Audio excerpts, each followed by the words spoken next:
S S ಟಿವಿಯಲ್ಲಿ ಜಾಹೀರಾತು ನೀಡಲು ಈ ನಂಬರಿಗೆ ಸಂಪರ್ಕಿಸಿ.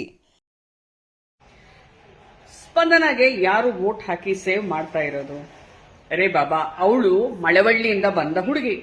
ಮಳವಳ್ಳಿ ಮಂಡ್ಯದವರು ನಮ್ಮೂರ್ ಹುಡುಗಿ ಅಂತ ಯಾಕೆ ಹಾಕಿರಬಾರ್ದು? 100% ಹಾಕಿರ್ತಾರೆ. ಅದೇ ರೀತಿ ಆಕೆ ತುಂಬಾ ಮುದ್ದಾಗೆ ನೋಡೋಕ್ ಚೆನ್ನಾಗಿದ್ದಾಳೆ, ಚೆನ್ನಾಗಿ ಡ್ರೆಸ್ ಮೇಕಪ್ ಮಾಡ್ಕೋತಾಳೆ, ಯಾರ ಜೊತೆನೂ ಜಗಳ ಆಡಲ್ಲ, ಕೂಗ್ ಮಾರಿಯಲ್ಲ.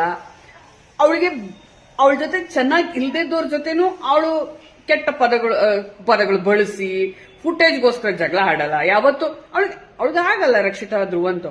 ಆದ್ರೂ ಅವರಿಬ್ಬರ ಜೊತೆ ಯಾವತ್ತು ನೇರ ನೇರಿ ಜಗಳ ಆಡಿದ್ದು, ಕೂಗಾಡಿದ್ದು ನಾವು ನೋಡಿಲ್ಲ. ಇನ್ಫ್ಯಾಕ್ಟ್ ಆಚೆ ವಾರ ಧ್ರುವಂತು ಸೀಕ್ರೆಟ್ ರೂಮ್ ಹೋಗಕ್ ಮುಂಚೆನೂ ಆ ಡೋರ್ ವರೆಗೂ ಬಂದು ಮಾತಾಡ್ಸ್ಬಿಟ್ಟು ಹೋಗ್ತಾಳೆ.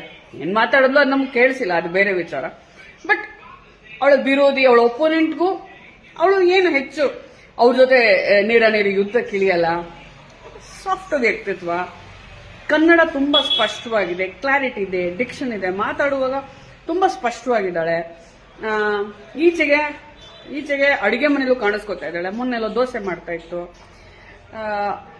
ಹೋಟೆಲ್ ಟಾಸ್ಕ್ ಬಂದಾಗ ಚೆನ್ನಾಗಿರೋ ಸ್ಕಿಟ್ ಬರ್ದಿತ್ತು. ಮೊನ್ನೆ ಪ್ರೇಮ್ ಬಂದಾಗ ಚೆನ್ನಾಗಿ ಡ್ಯಾನ್ಸ್ ಮಾಡಿದ್ಲು ಧ್ರುವನ್ ಜೊತೆ. ಸೆಟ್ ಆಗಲ್ಲ ಹೋಗಿ ನಂಗೂ ನಿಂಗು. ಇವರಿಬ್ರು ಆಕ್ಚುಲಿ ಧ್ರುವಂತ ಸ್ಪಂದನನೇ ಚೆನ್ನಾಗಿ ಮಾಡಿದ್ದು ಆ ಡಾನ್ಸ್. ಗಿಲ್ಲಿ ಕಾವ್ಯನಲ್ಲಿ ಗಿಲ್ಲಿಗೆ ಎನರ್ಜಿ ಇತ್ತು, ಗಿಲ್ಲಿ ಎನರ್ಜಿನ ಕಾವ್ಯ ಮ್ಯಾಚ್ ಮಾಡಿಲ್ಲ. ಆದ್ರೆ ಇವರಿಬ್ರು ಚೆನ್ನಾಗೇ ಮಾಡಿದ್ರು. ಮತ್ತೆ ಪದೇ ಪದೇ ಟಾಸ್ಕ್ ಬುಕ್ ಅಂತ ಹೇಳ್ತಿರಲ್ಲ, ನಿಜವಾಗ್ಲು ಆ ಟಾಸ್ಕ್ ಬುಕ್ ಮಾಳು ಕೈಲಿ ಓದಿಸ್ಬಿಡಿ ನೋಡೋಣ. ಮಾಳು ನಿಜವಾಗ್ಲು ಓದಕ್ಕಾಗಲ್ಲ. ನಮ್ಗೇನೋ ಅರ್ಥ ಆಗಲ್ಲ ಅವ್ನು ಓದಿದ್ರು, ಹುಡ್ಕದು ತಡ್ಕದು ಬಿಟ್ರೆ ಅರ್ಥ ಆಗಲ್ಲ. ಅಂಡ್ ಮೇ ಬಿ ಮಾಳು ರಕ್ಷಿತನ ಜೊತೆ ಕ್ಲೋಸ್ ಆಗಿರೋದು, ಮತ್ತೆ ಸೂರಜ್ ರಾಶಿಕಾ ಜೊತೆ ಟ್ರ್ಯಾಕ್ ಓಪನ್ ಮಾಡಿರೋದು ಅವ್ರ ಫಾಲೋವರ್ಸ್ಗೆ ಇಷ್ಟ ಆಗಿರದೇ ಇರ್ಬೋದು. ಅದೇ ರೀತಿ ಈ ಹುಡುಗಿ ಯಾರ ಜೊತೆನೂ ಯಾವ ಟ್ರ್ಯಾಕ್ ಓಪನ್ ಮಾಡಿಲ್ಲ. ಇದೆಲ್ಲ ಪಾಸಿಟಿವ್ ಇರುವಾಗ ಈ ಹುಡುಗಿಗೆ ಯಾಕೆ ಜನ ವೋಟ್ ಮಾಡಿ ಸೇವ್ ಮಾಡಿರಬಾರ್ದು? ಥಿಂಕ್ ಅಬೌಟ್ ಇಟ್ ಅಷ್ಟೇ. ಎಸ್ಎಸ್ ಟಿವಿ, ಸಿನಿಮಾ ಜಗತ್ತಿನ ಕ್ಷಣ ಕ್ಷಣದ ಸುದ್ದಿಯೊಂದಿಗೆ.